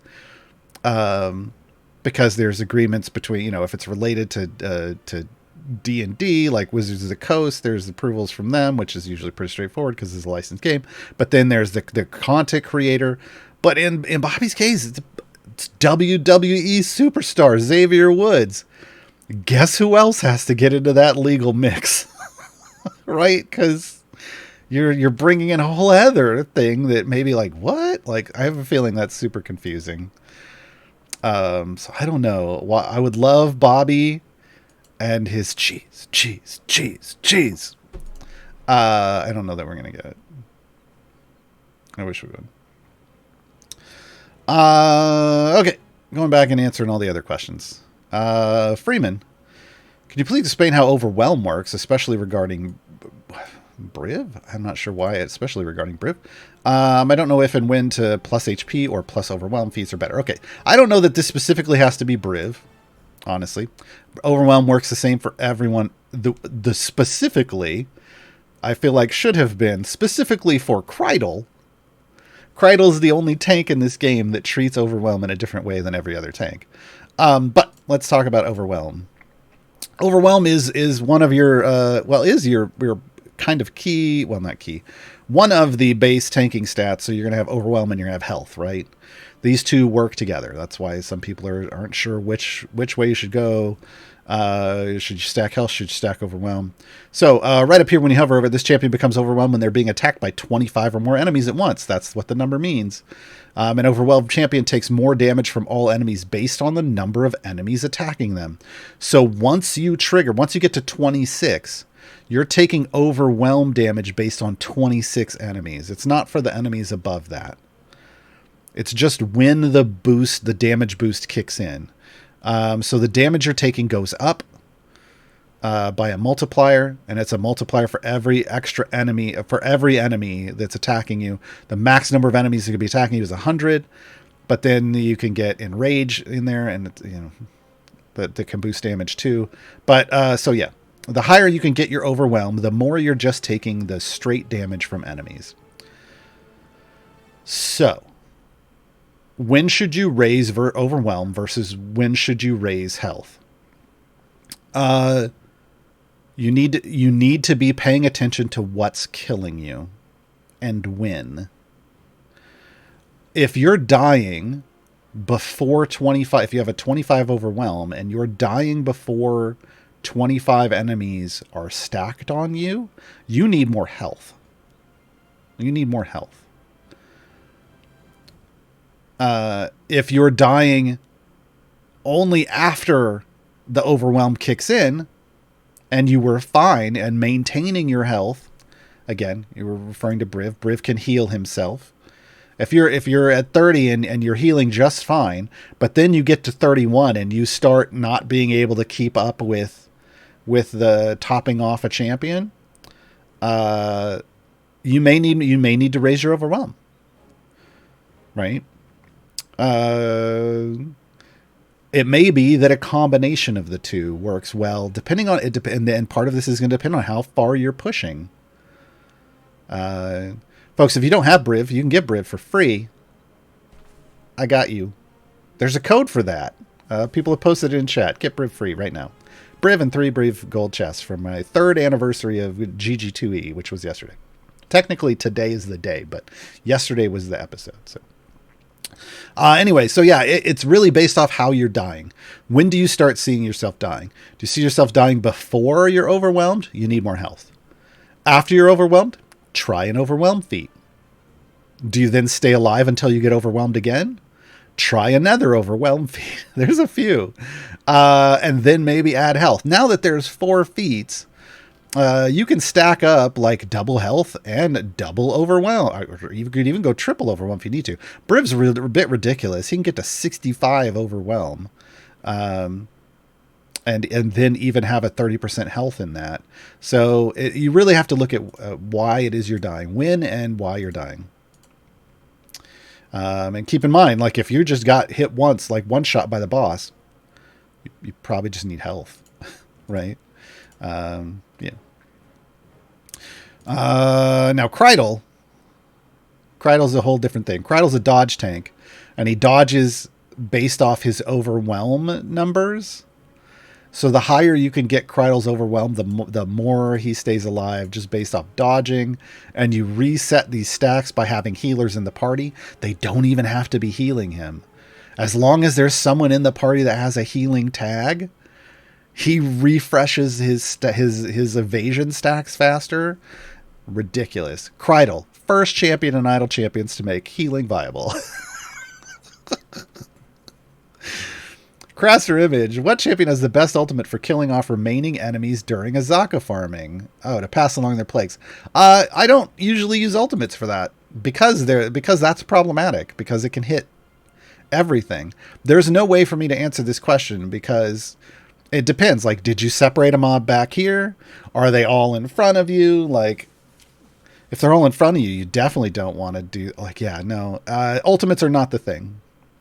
You need to figure out a way to do that with just your basic attacks. Because otherwise you've got to manipulate enemies and then fire off an ultimate that's only going to hit the things that aren't the one that you want to leave alive. It's rough. Yeah. It's rough. Ricardoso, special mention to Pulton to finish off the Waffle Crew review. We could do 3 affiliations in a day. Well, I mean, that was all Acq Inc. That was all Acq Inc. The C team is Acq Inc. The Acquisitions Incorporated C team. It's still Acq Inc. We did all Acq Inc. today. Paulton has never made appearances on the Acq Inc. live show, so nope. Loopy, do coins from distractions and from Azaka's Tiger Form ultimate activate Kathris' demon? Huh.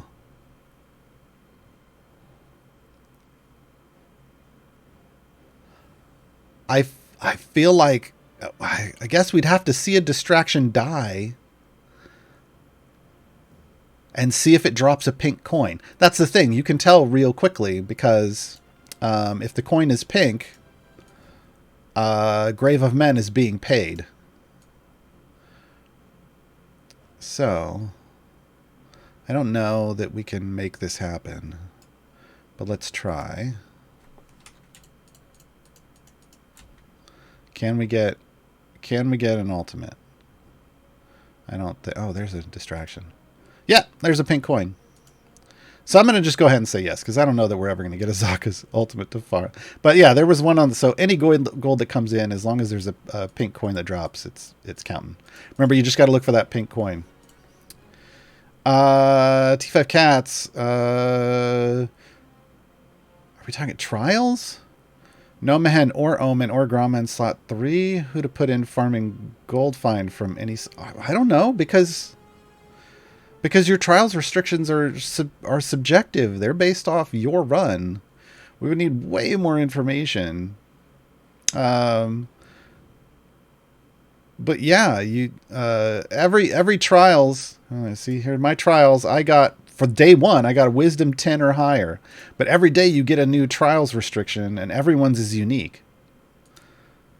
Everyone's is unique. Almost everyone is... Well, whatever your big gold find group is. I don't know. I mean, Bruner used to be a thing, but... I mean, it just depends on who you have now. Losing just Omen... Or losing, like, yeah, Omen is who you would have. Omen or Mehen would be who you would pull from slot 3 for gold find. So if you're Azaka farming, you just use whatever the next runner-up is, which could be Dritz? Probably? I mean, because it depends on, if you've got everyone else, then the bigger ones are like Rust on the Harbor and Merylwyn, and you can Narak in there to boost that, and yeah. So you just kind of have to know, like, who's your next biggest gold producer. Lately, those Oxventures groups and Mehen Omen have bumped out Dritz, but Dritz used to be key to that kind of stuff before. Orca Leader, have you seen the D&D movie yet? No, because it's only in theaters, and I don't go to theaters because people around here don't care about other people's health. So I will wait until it's on streaming. Bellswin, what? No free champion today? I give away a champion once, and now everybody expects it. Fubuki Camillo, should I go for split the party ASAP? Yes. I think I can move on now. No. Or is there some kind of additional step? No. Just go do it. Go do it. The second you unlock split the party, you can do it. I know because I just did it. I had a brand new account I just started on March 1st, and on like March 13th, I did split the party. I did it in 12 days. I had like a mix of green and blue items. Still did it just fine. What I recommend here is though what I recommend: gold find potions, health potions, and maybe those damage all champions potions. If you've got some big ones of those, save them for split the party, and speed potions. All the potions except for click damage, because you can't use that. Because that basically makes it go faster. You can get it done in a couple hours, even if of low power, with speed potions and gold find and stuff to help you earn the gold faster. Because gold is the big problem in that one. Earning money to upgrade champions is the big problem. It's a very slow sit and do it. So give yourself a few hours. It's going to take a little while, but you can do it. Absolutely. Snores a lot. If a non-CNE streamer streams Idle Champions, will they get a DMCA for playing music? Nope. It is my understanding they don't care about that. Yeah. I mean, I don't have any. When I stream on my channel, I have the music playing in the background, and I don't have any like special permissions other than, them saying, "Yeah, I'll play the music." I don't know. Yeah. Shouldn't be a problem. The Lotus Hunter grabbing next slot 10. Who? Rosie, Virgil, Yorvin, Eliwick, Wolfgar, Toragar. Virgil. The Lotus Hunter, Virgil. Virgil in slot 10. Virgil is a speed champion and a really solid one. It does take a lot to max out their item. It's their slot 5. But when it is maxed, they give you double credit on everything, even if they're the only hero or rivals of Waterdeep in the party. The more rivals there are, the more credit you get for killing things. Spila, what is the mechanic of the bud spike and a general way to cause one easily? There isn't. So bud spiking gets thrown around in a lot of different ways. I kind of used it in an off way, kind of an offhand way earlier, where I'm like, with Walnut, you can drop back, ramp up the boost, the damage boost, because of her buff being based off kills. That's going to ramp up your bud, spike it. Then you can move forward and fire off ultimates and stuff like that, or use fire breath potions or champions that have bud based damage to kill things, because maybe your regular damage went down. But more to the point, bud spiking as a strategy is best used in those variants where they say something like every 25 or every 50 areas, a formation slot in your party is taken up by a wagon or an archer or a werewolf, right? Like whenever every X number of areas, a slot in your formation gets taken up by something else, bud spiking becomes a viable strategy for getting you through the last part, because as you get closer to your goal, you're going to have fewer champions, and they're just not, even with Desmond, they're just probably not going to be able to power their way through it. You've lost way too much power from the buffs from other champions. So what you do is you save a formation for that point. Then you go all the way back to area 1 by like double clicking up here, or like fast or shift clicking up here, clicking here. It depends on what platform you're on. Go all the way back to level 1. You'll have the maximum number of formation slots available to you. Build out your whole party, upgrade them all to whatever gold they currently have, pull the familiars off the field, let them hit something and spike your bud. Then turn auto progress back on, load in that formation for the furthest part with a fire breath potion going. Right? Why am I doing it here? We use this nowadays. With a fire breath potion going for click damage. And then what happens is your bud will then clear everything for a while, because your bud's going to degrade. The fire breath potion will use lower and lower damage. Once it stops progressing, you just repeat. You rinse and repeat over and over again until you finish. That's generally what bud spiking gets used for.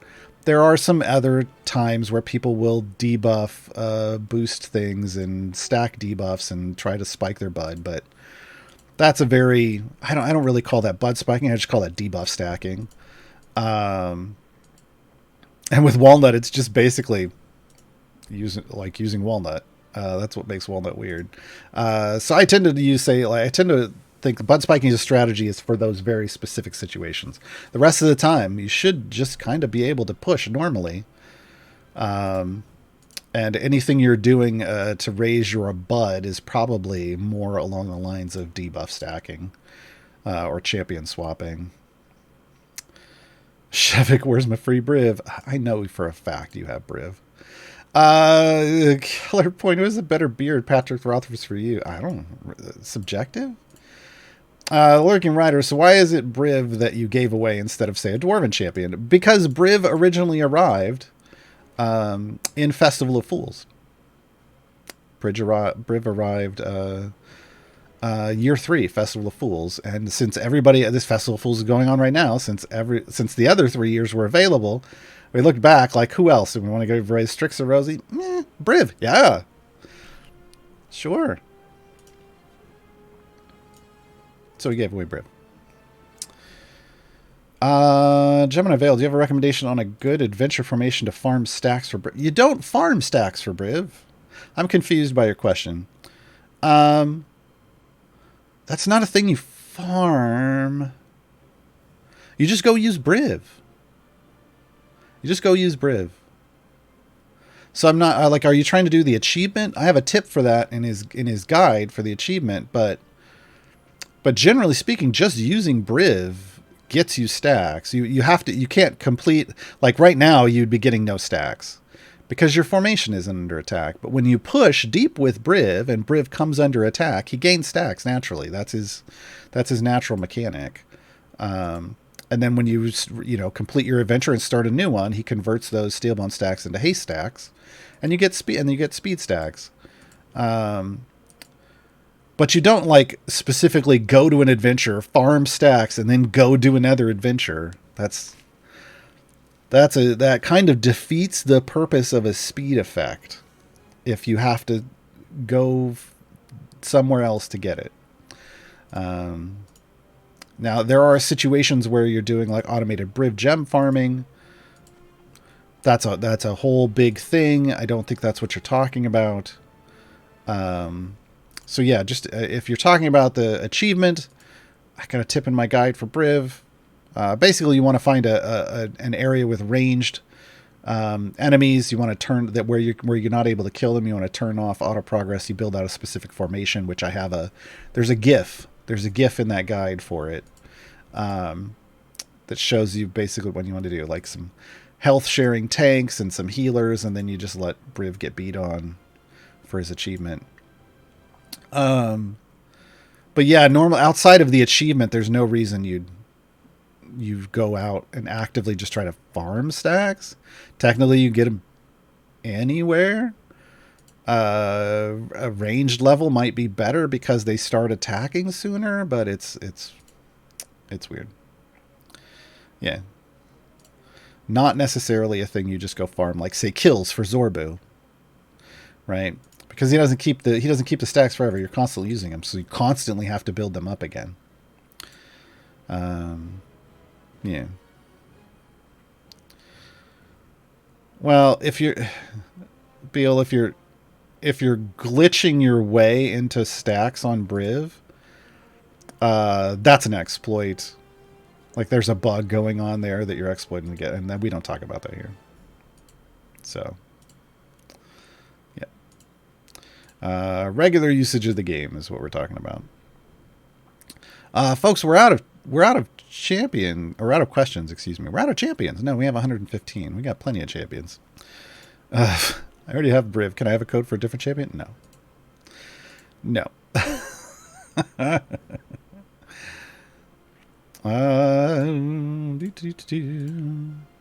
Folks. This is the last stream of the weekend. I guess we can just wrap up. Oh, it is time. We can just wrap up. Last stream of the weekend. They will return with the final episode on Monday of Idle Champions Presents Fury of the Black Rose. So make sure you're getting your votes in. There's only one more vote in a little later today. If you'd like to hang out with me some more in about an hour, I'll be streaming over on my channel. No more Final Fantasy Saturdays, folks. Sorry, we finished Final Fantasy VI Pixel Remaster. We're done. We're playing a different game now. Come hang out. It's pretty chill and fun. And then everything will be back on Monday. Fear of the Black Rose will be back on Monday. After Fear of the Black Rose, I stream on my channel. Twitch.tv/Gaarawarr, spelled like it sounds. Come hang out, ask questions there if you want. I tend to do maybe a little more playing. I've been playing my new player account on those streams lately. So if you want new player tips and want to see a new account in action, but by an established player, come by. Music on the way out. I don't remember. Oh, I remember. I even went there specifically to remind myself. It's I Love Waterdeep, folks. Enjoy. Have a great weekend.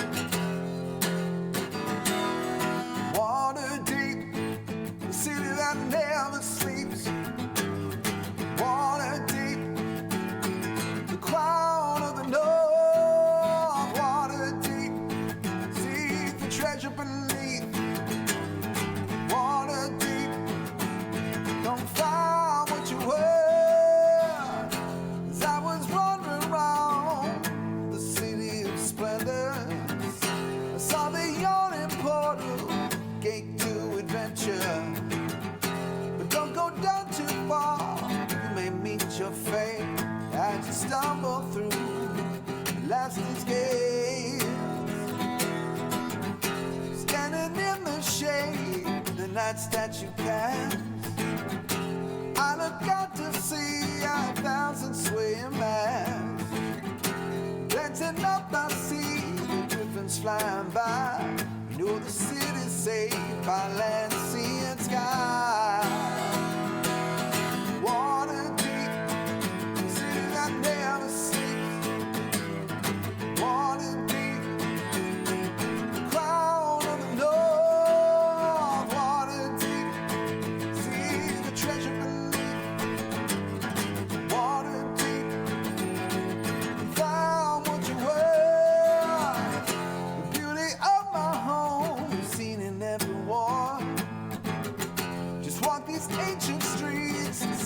We've adorned, but this antique city hides beneath centuries of history buried deep. There's a port of skulls westwards towards the sea, a lawless outpost run by thugs and thieves.